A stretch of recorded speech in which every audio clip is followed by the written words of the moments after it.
ሃሌሉያ። የሐዋርያት ሥራ ምዕራፍ 17 ከ30 ጀምሬ እስከ 31 ያለውን አነብላችኋለሁ። እንግዲህ እግዚአብሔር ያለማወቅን ወራት አሳልፎ አሁን በየቦታቸው ንስሐ ይገቡ ዘንድ ሰውን ሁሉ ያዛል። ቀን ቀጥሯልና በዚያም ቀን ባዘጋጀው ሰው እጅ በዓለሙ ላይ በጽድቅ ሊፈርድ አለው። ስለዚህም እርሱን ከሙታን በማስነሳቱ ሁሉን አረጋግጧል ይላል። እርሱን ከሙታን በማስነሳቱ ሁሉን አረጋግጧል። ምን ተረጋገጠ? እንዲሁ ዝም ብዬ ልንገራችሁ፣ እናንተ ቤት ገብታችሁ የምታነቡት ምንድነው? ከሙት በመነሳቱ ያረጋግጥ ሁሉን አረጋግጧል አለ።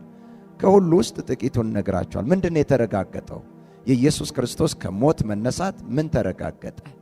ምንድነው የጸናው? ምንድነው የሆነው? ሰዎች ምን ሆነላቸው? የተደረገላቸውን ነገር ጌታ ከሙታን በመነሳቱ አረጋግጧል። ተረጋግጦላቸዋል። እርግጠኛ ናቸው። ያልተረጋገጠ ያልተወሰነ ሕይወት አይደለም፣ የተረጋገጠ የተወሰነ ሕይወት ነው የሚኖሩት። ጌታ ስሙ ይባረክ። ሃሌሉያ፣ ክብር ለኢየሱስ ይሁን። ምን ተረጋገጠ?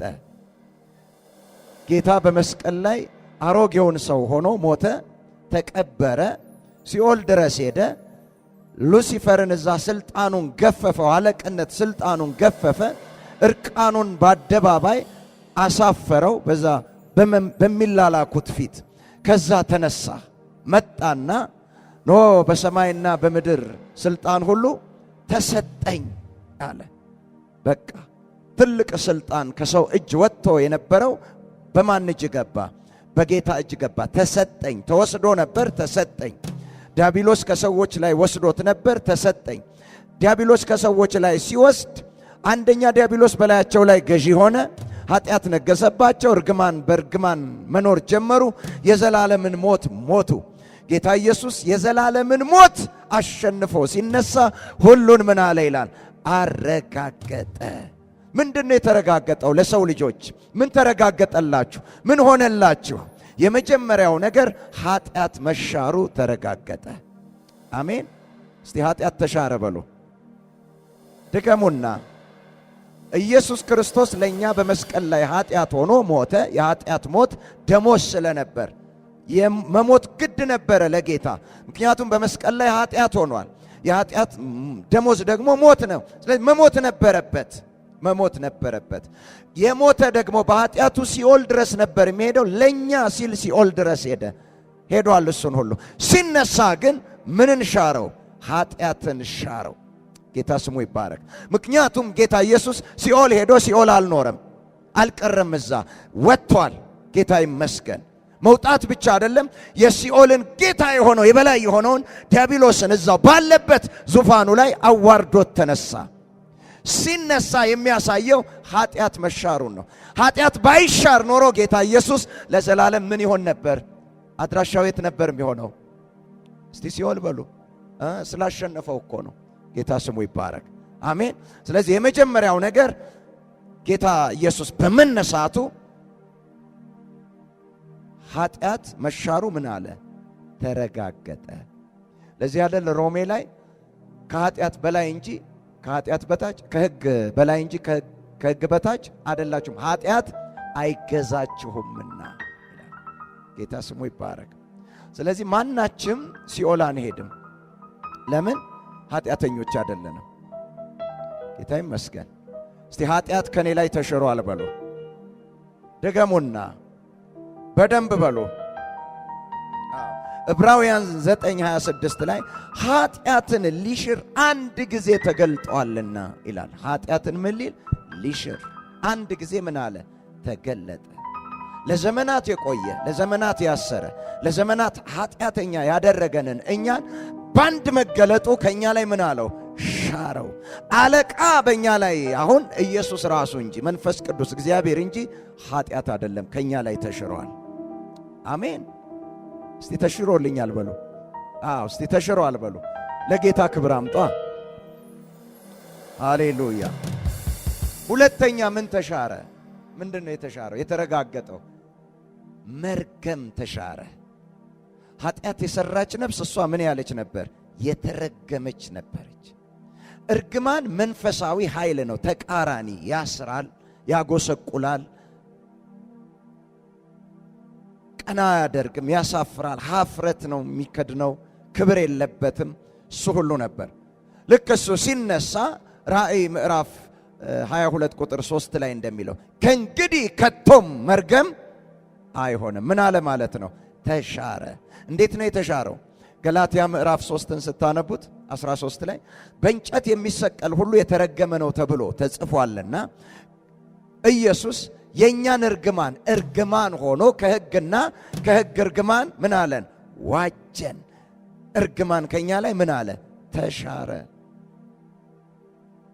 ለዚህኛ የተረገምን ሰዎች አይደለንም። ምን ያልነን? የተባረክን ሰዎች ነን። ከሙታን በመነሳቱ ምን አረጋገጠ? እርግማን ምን ማሉን? መሻሩን። እስቲ እኔ እርግማን የለብኝም በሉ፣ እርግማን አይከተለኝም በሉ። ለዚህ እኮ ነው የእኛን ሕይወት ከሩቅ ዳዊት ተመለከተና ምሕረትህና ቸርነትህ ሃሌሉያ በሕይወት ዘመኔ ሁሉ ይከተሉኛልና ለዘላለም በእግዚአብሔር ቤት እኖራለሁ። እርግማን አይከተለንም፣ መርገም አይከተለንም። ምን ብሏል? ተሽሯል። ይሄን ደግሞ በትንሣኤው ምን አለው? አረጋገጠው።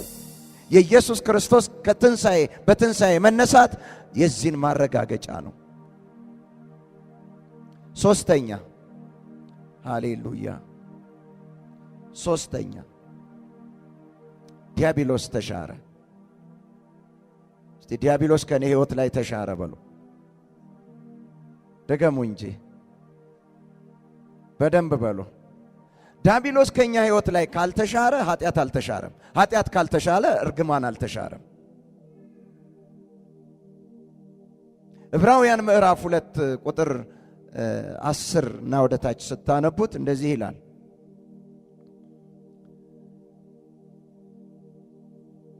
በሞት ላይ ስልጣን ያለውን ዲያብሎስን በሞቱ ሻረው ይላል። እስቲ በምኑ ሻረው? በሞቱ ሻረው። ጌታ ስሙ ይባረክ። ታዲያ እንዴት ነው ትንሣኤ የዲያብሎስን መሻር የሚያረጋግጠው? ሞቶ ቢቀር ኖሮ እስቲል ዲያብሎስ ምን ነበር? የበላይ ነበር። ምክንያቱም በኃጢአት ነው ኢየሱስ የሞተው። በኃጢአት ሞቶ በጽድቅ ካልተነሳ ዲያብሎስ ከሰዎች ላይ ሊሻር አይችልም። ስለዚህ የክርስቶስ ኢየሱስ በትንሣኤ መነሳት ምኑን ነው የሚያሳየው? ጽድቁን እንጂ በላዩ ላይ በጌታ ላይ ጽድቅን እንጂ የሚያሳየው ኃጢአትን አይደለም። ልክ ሲነሳ በሞት ላይ ስልጣን ያለውን ማንን ሻረው? ዲያብሎስን። ለምን? ሊይዘው አልቻለም፣ ሊያስቀረው አልቻለም። ለዚህ ነው የሞትን ጣር አጥፍቶ ምን አለ የሚለው? ተነሳ። ጌታ ስሙ ይባረክ። ሞት ሊይዘው አልቻለምና። ለምን? በሞት ላይ አለቃ የነበረው ማተ ስለተሻረ፣ ዲያብሎስ ስለተሻረ። ጌታ ይመስገን። ሃሌሉያ። እስቲ ዲያብሎስ ተሽሯል በሉ። በእኔ ላይ አለቃ አይደለም በሉ። በእኔ ላይ ገዢ አይደለም በሉ። በእኔ ላይ የበላይ አይደለም በሉ። ተሽሮልኛል በሉ። ወደቀ በሉ። ሃሌሉያ። ለዚህ አይደለ እንዴ እርሱ ከጨለማው ስልጣን አዳነን፣ ቤዛነትንም እርሱንም የኃጢአትን ስርየት ወዳገኘንበት ወደ ፍቅሩ ልጅ መንግሥት አፈለሰን። በእግዚአብሔር መንግሥት ውስጥ መንግሥት ገዢው ኢየሱስ ነው እንጂ ዲያብሎስ አይደለም። ለምን? ተሽሯል። እኛ የገባንበት ዕውቅና የለውም ዲያብሎስ። አሜን። ዕውቅና ያለው ገዢ የሆነው ማ ብቻ ነው? የጌቶች ጌታ የነገሥታት ንጉሥ ሃሌሉያ ኢየሱስ ብቻ ነው። ስለዚህ ዲያብሎስ ተሽሯል። እስቲ ዲያብሎስ ከኔ ላይ ተሽሯል በሉ። ሐሳቡ ፈርሷል፣ ዓላማው ፈርሷል፣ አለቅነቱ ፈርሷል፣ አገዛዙ ተሽሯል። ስለዚህ በቀንም ይሁን በሌሊት ዲያብሎስ በእናንተ ላይ የበላይ ሊሆን አይችልም። ዲያብሎስ ከእናንተ ላይ ከተሻረ የዲያብሎስ መሳሪያ ሁሉ በእናንተ ላይ ሊከናወን አይችልም። ለጌታ ክብር አምጡለት እስቲ። ለጌታ ክብር ይሁንለት። አራተኛና የመጨረሻ የዘላለም ሞት ተሽሯል። እስቲ የዘላለም ሞት ተሽሮልኛል በሉ። ደገሙና እስቲ በደንብ አንዴ። እኔ እኮ በሉ የዘላለም ሞት የተሻረልኝ ሰው ነኝ። ጌታ ስሙ ይባረክ። እስቲ የዘላለም ሞት ተሽሮልኛል በሉ፣ በደንብ በሉ። ሁለተኛ ጢሞቴዎስ ምዕራፍ 1 ቁጥር 10 እሷን እናንብብ፣ ግድ የለም። ሁለተኛ ጢሞቴዎስ ምን አልኳችሁ?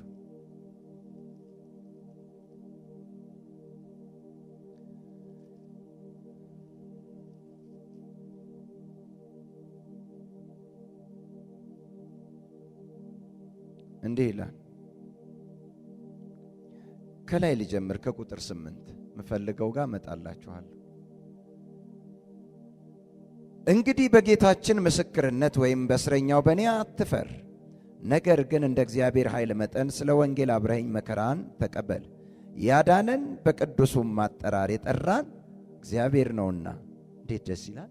ያዳነን በቅዱሱም አጠራር የጠራን። ቅዱሱ ማን ነው? ወይ ዝም አላችሁ? እግዚአብሔር ጌታ ኢየሱስ። ሃሌሉያ።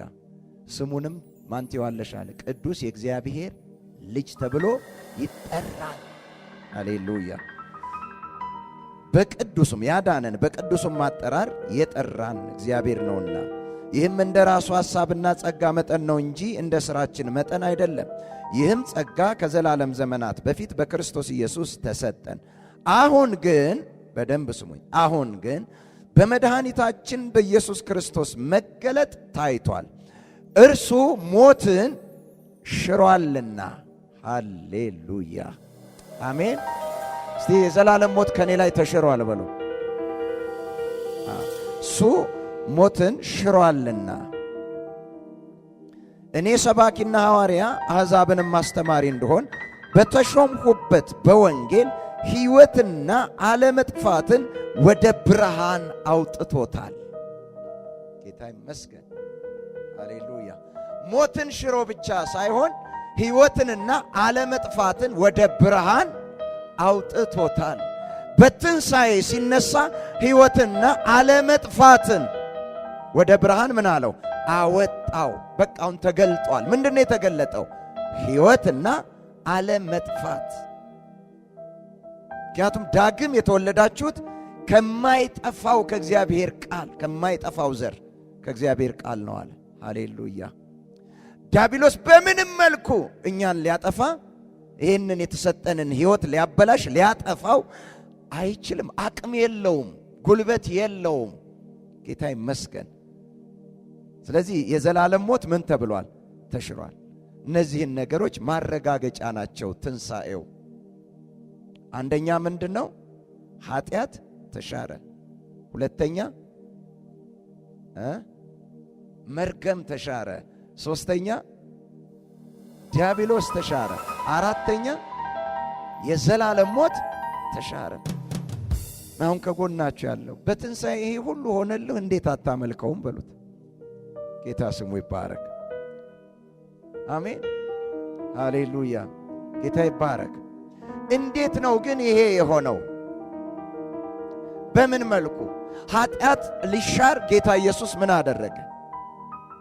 እርግማን መርገም ሊሻር ጌታ ኢየሱስ ምን አደረገ?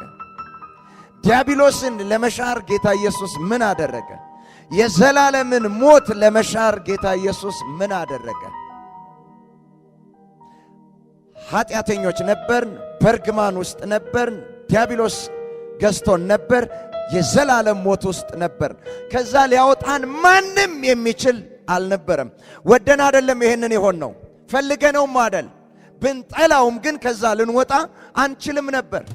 የሰዎች ሥርዓትም የሰዎች ጸሎትም የሰዎች የአምልኮ ሂደትም ከዚህ ማንንም ሊያወጣ አልቻለም። የሚጠይቀው ከዚህ ነፃ ለማውጣት ሰዎችን የሚጠይቀው ዋጋ ከባድ ነበር። እኛ ልንከፍለው አንችልም፣ ከኛ በላይ ነበር። ስለዚህ በምድር ላይ አንድ ሰው ይሄንን ከፍሎ ነፃ ማውጣት ሲያቅተው ተመለከተና ጌታ ራሱ እግዚአብሔር እንደኛ ሥጋ ለብሶ መጣ። ክብር ለኢየሱስ ይሁን። አሜን አሜን። ኃጢአት የሚሻርበትን፣ እርግማን መርገም የሚሻርበትን፣ ዲያብሎስ ከኛ ላይ የሚሻርበትን የዘላለም ሞት ከኛ ላይ የሚሻርበትን ማለት ከኃጢአት በላይ ከርግማን በላይ ከዲያብሎስ በላይ ከዘላለም ሞት በላይ ከፍ ያለ ዋጋ ከፈለ። ሃሌሉያ! የተከፈለ ዋጋ ኃጢአትን አሳነሰው። የተከፈለ ዋጋ እርግማንን አሳነሰው። የተከፈለ ዋጋ ዲያብሎስን አሳነሰው። የተከፈለ ዋጋ ሞትን አሳነሰው። ሃሌሉያ! ነፃ ወጣን። እስቲ ነፃ ወጥቻለሁ በሉ። ዕዳዬ ተከፍሎ ነፃ ወጥቻለሁ። ምንድነው ያደረገው?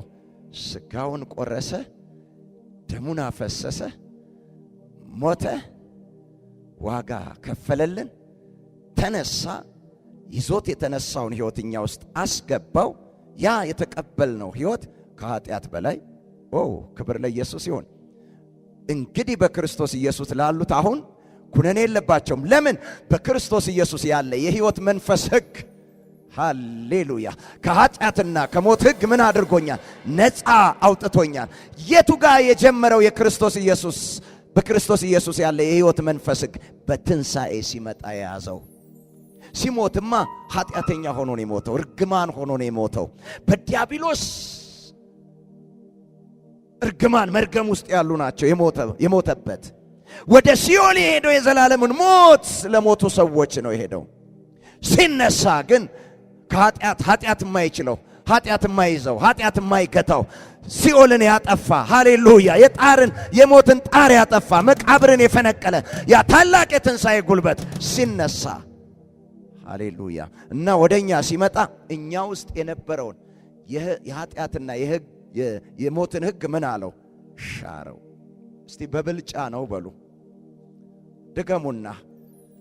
ዲያብሎስ ይዞት ከመጣው የኃጢአትና የሞት ሕግ ክርስቶስ ኢየሱስ ይዞ ወደኔ የገባው የሕይወት መንፈስ ሕግ በልጦ ነው። ሃሌሉያ! በብልጫ ነው የምኖረው። አሜን በሉ ባካችሁ። እስቲ በብልጫ ነው የምኖረው በሉ።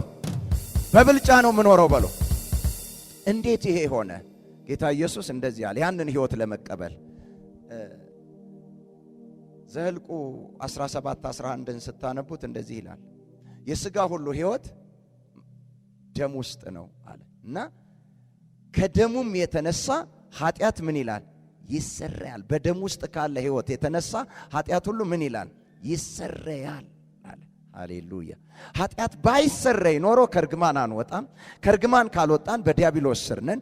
በዲያብሎስ ስር ከቆየን የዘላለም ሟቾች ነበር። ለዚህ ሁሉ ምንጭ የሆነውን ኃጢአትን ጌታ ኢየሱስ በደሙ ከኛ ላይ ምን አደረገው? ሻረው። እንዴት ተሻረ? ልብ በሉ። እንዴት ተሻረ? ጌታ ኢየሱስ በመስቀል ላይ ኃጢአት ሲሆን ኃጢአተኛ ሆኖ አይደለም። ማንን ሆኖ ነው? ሞት ስለሚገባው ሞትን የሚያቅ ማንነት ስላለው አይደለም የሞተው። አይደለም ሞት በሱ የለም፣ ሞትንም አያቅም። ግን ስለማ ስለኛ ኃጢአት በሱ የለም፣ ኃጢአትን አያቅም። ኔቸሩ ኃጢአተኛ አይደለም፣ ግን በመስቀል ላይ ኃጢአት ሆነ። ስለማ ስለኛ ይዞት የመጣውን ቅዱስ ሕይወት ደግሞ ለማን ሰጠ? ቅድስና ለኛ ሰጠ። ጌታ ስሙ ይባረክ። በትንሣኤው ምን አለው? አረጋገጠው። ምክንያቱም ሲሞት ደሙን ሲያፈስ አፍስሷል፣ ሲሞት ሞቷል። ሲነሳ በመንፈስ ቅዱስ የሱን ሕይወት አገኘን። ሃሌሉያ! ተቀበል ነው። ክብር ለኢየሱስ ይሁን። ልክ የክርስቶስ ኢየሱስ ሕይወት በመንፈስ ቅዱስ እኛ ውስጥ ሲገባ እኛ ውስጥ ተቆጣጥሮን የነበሩ ኃጢአት፣ እርግማን፣ መርገም፣ ይሄ የዲያብሎስ ስልጣን፣ የዘላለም ሞት በሙሉ ተገፈው ወጡ። አልቻሉም። እሱ ሲገባ እየሸሹ ወጡ። ሃሌሉያ! አብረው መኖር አልቻሉም። ጌታ ስሙ ይባረክ። ያኔ እኛ ምን ሆን? ነፃ ወጣ። ይሄ ሁሉ የሆነልን ጌታ ኢየሱስ ሥጋና ደሙን ምን ብሎ ነው? ቆርሶ አፍስሶ ነው አለ ዮሐንስ 6 ላይ ሥጋዬን የበላ ደሜንም የጠጣ እርሱ በእኔ ይኖራል፣ እኔ በእርሱ እኖራለሁ አለ። ሃሌሉያ! አሜን። ኃጢአት ይኖርበታል አላለም። መርገም ይኖርበታል አላለም። ዲያብሎስ ይኖርበታል አላለም። የዘላለም ሞት ይኖርበታል አላለም። እርሱ በእኔ ይኖራል፣ እኔም በእርሱ እኖራለሁ። ጌታ ስሙ ይባረክ። ለዚህ አይደል ሥጋዬን ካልበላችሁ ደሜንም ካልጠጣችሁ በራሳችሁ ሕይወት የላችሁም። ስጋዬ እውነተኛ መብል ደሜም እውነተኛ መጠጥ። ለየትኛው እውነት? ለእውነተኛው ሕይወት የእግዚአብሔር ሕይወት ለሆነው እግዚአብሔር ለሰው ልጆች ያዘጋጀው ያ እውነተኛ ሕይወት የእግዚአብሔር ሕይወት የሆነው ሕይወታችን የሱ ምን ምግብ መጠጥ። ስጋዬ እውነተኛ መብል ደሜም እውነተኛ መጠጥ። ለምን እውነተኛ ነው? አባቶቻችሁ ከሰማይ መና በልተው ምን አሉ ይላል? ሞቱ፣ ሕይወት ሊሰጣቸው አልቻለም። እዛ መና ውስጥ የእግዚአብሔር ቸርነት እንጂ የእግዚአብሔር ሕይወት የለበትም። ይሄ የምትበሉት የኢየሱስ ክርስቶስ ስጋና ደም ግን የኢየሱስ ሕይወት አለበት። ቸርነት ብቻ አይደለም። ጌታ ስሙ ይባረክ። ሕይወት ነው የተሰጣችሁ። ስለዚህ ያንን የበላ ምን ይካፈላል? የጌታ ኢየሱስን ሕይወት። ለዚህ ነው በክርስቶስ ኢየሱስ ያለ የሕይወት መንፈስ ሕግ ከሞትና ከኃጢአትና ከሞት ሕግ ምን ብሎናል? ነፃ አውጥቶናል። ስለዚህ ምን የለብንም? ኃጢአት የለብንም፣ ኩነኔ የለብንም። ጌታ ስሙ ይባረክ። ክብር ለኢየሱስ ይሁን። አሜን አሜን አላችሁ። ጨርሻለሁ። እንግዲህ ልብ በሉ። ያ ትልቁን ኃጢአት ማንም ሊሽረው ያልቻለውን ሰዎችን ሲኦል ድረስ የከተተውን ኃጢአት ከኛ ላይ የሻረው የጌታ ኢየሱስ ቅዱስ ሥጋና ደም ነው። ያ እርግማንን መርገምን ማንም ሊላቀቀው ያልቻለውን ከኛ ላይ ብድግ አድርጎ የጣለልን የኢየሱስ ቅዱስ ሥጋና ደም ነው። ሃሌሉያ። ዲያብሎስን በእኛ ላይ አለቃ የነበረውን ማንም ሊጥለው ያልቻለውን ኢየሱስ በሥጋና ደሙ ምን አለው? ጣለው። ምክንያቱም በሞት ላይ አለቃ የነበረውን ዲያብሎስን ምን አለው ይላል? ሻረው። ሥጋው ሲቆረስ ደሙ ሲፈስ ኢየሱስ ሞተ፣ በሞቱ ሻረው። የተሻረልን በቅዱስ ሥጋና ደሙ ነው። ጌታ ስሙ ይባረክ። አሜን አላችሁ። አሜን አላችሁ። ሥጋዬን የበላ ደሜን የጠጣ ለዘላለም በሕይወት ይኖራል አለ። የዘላለምን ሕይወት አገኘን። የዘላለም ሞት ተሻረልን። ክብር ለኢየሱስ ይሁን። ይህን ያህል አቅም ስላለው የጌታ የኢየሱስ ቅዱስ ሥጋና ደም ዛሬም ኃይል አለው። አሜን። በውስጥ ይሁን በውጭ የትኛውንም የጠላት ተግዳሮት፣ በሽታ፣ ደዌ በሙሉ ይሰብረዋል። ጌታ ስሙ ይባረክ። ዛሬ የጌታ ኢየሱስን ቅዱስ ሥጋና ደም ስንወስድ ከኃይሉ ጋር ነው የምንገናኘው። ለመታሰቢያ አድርጉት ሲለው እኮ ይሄ የ2000 ዓመት ሙት ዓመት ምናምን እንደሱ እኮ አይደለም። የሆነ ጊዜ ተሰርቶ ያንን እንደ ታሪክ አስቡት ሳይሆን ሁል ጊዜ የተሰራላችሁንና የሆናችሁት በእኔ በተቆረሰ ቅዱስ ሥጋና ደሜ ነውና እነዚህን አስቡ። ከኃጢአት ነፃ መውጣታችሁን፣ እርግማን መሻሩን፣ ዲያብሎስ ከእናንተ ላይ መሻሩን፣ የዘላለም ሞት ከእናንተ ላይ መሻሩን ቅዱስ ሥጋና ደሜን በበላችሁ በጠጣችሁ ጊዜ ሁሉ ምን በሉት? አስቡት። ጌታ ስሙ ይባረክ። አሜን። ያንን አስቡት። አሁን አስቡት። አሁን አምጡት እንጂ አንድ ወቅት አንድ ነገር ተደርጎ ዛሬ ላይ ምንም ተጽዕኖ የሌለው በመታሰቢያነት ብቻ እንደሚኖር እንደሱ አይደለም። እንደሱ አይደለም። እንደሱ አይደለም። በምድራችን ብዙ በዓላቶች አሉ አይደለ? ብዙ በዓላት፣ ብዙ ክስተቶች አሉ እኮ። ለምሳሌ ወጣ በሉና ከሃይማኖቱ የአድዋ በዓል አለ አይደል? ይከበራል አይደል? የአድዋ የቀኑ መታሰቢያ በዓል አለ አይደል? ይታሰባል አይደል? ይኸው በሀገር ደረጃ እኮ ይታሰባል። የምናስበው አንድ ወቅት የሆነ ቦታ የሆነ ነገር ስለተሰራ እንጂ ዛሬ ያኔ የተሰራው ዛሬ የሆነ ተጽዕኖ አምጥቶ ወይም ሕያው ሆኖ እየተንቀሳቀሰ እየሰራ ስለሆነ አይደለም። እንደሱ አይደለም።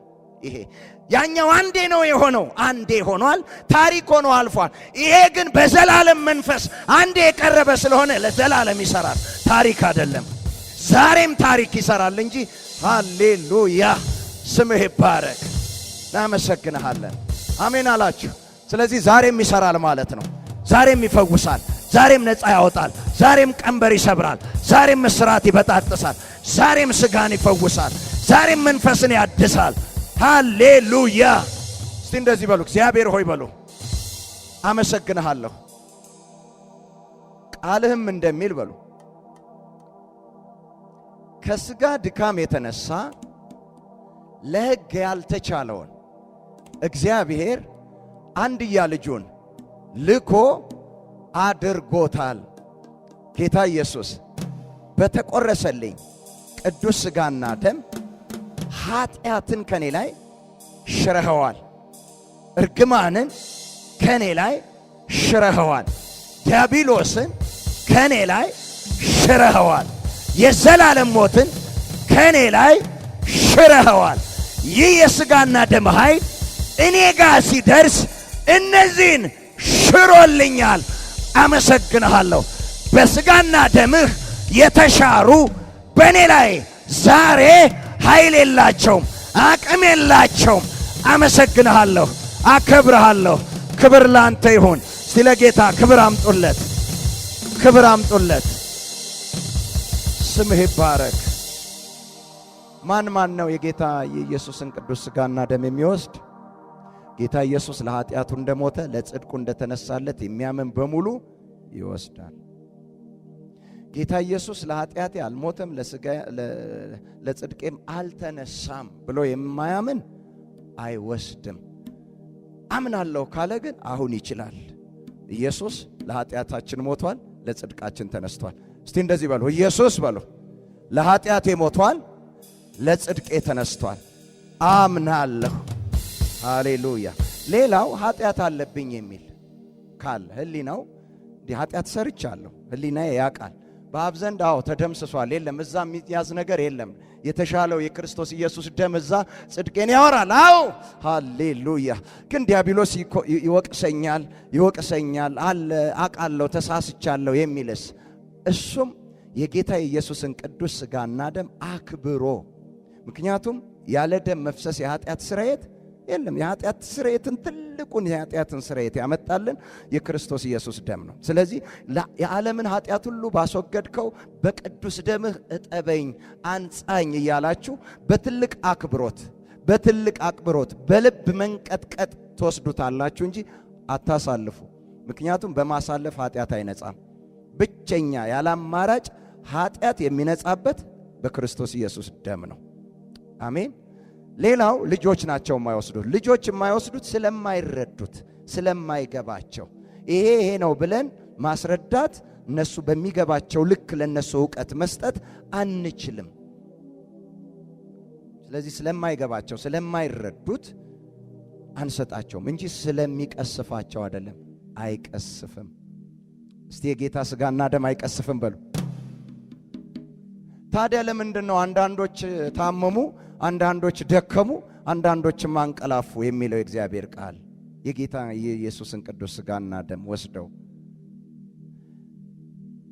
መበርታት ሲገባቸው የጌታ የኢየሱስን ቅዱስ ሥጋና ደም ወስደው ደከሙ፣ አልጠቀማቸውም።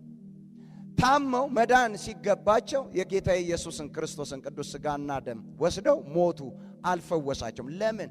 ከኃይሉ ጋር በእምነት ምን አላሉም? አልተገናኙም። ሃሌሉያ። ሥርዓት አድርገው ወሰዱት።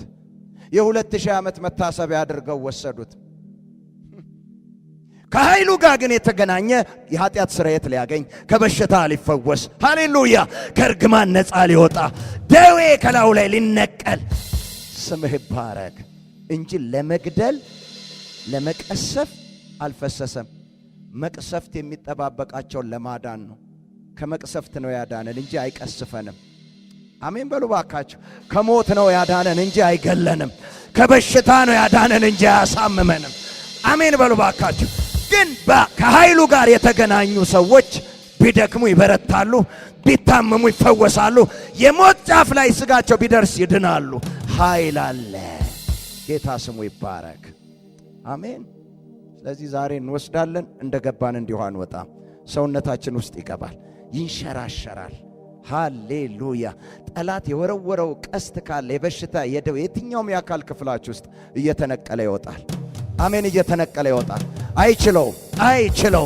አይችለውም። ክብር ለኢየሱስ ይሁን።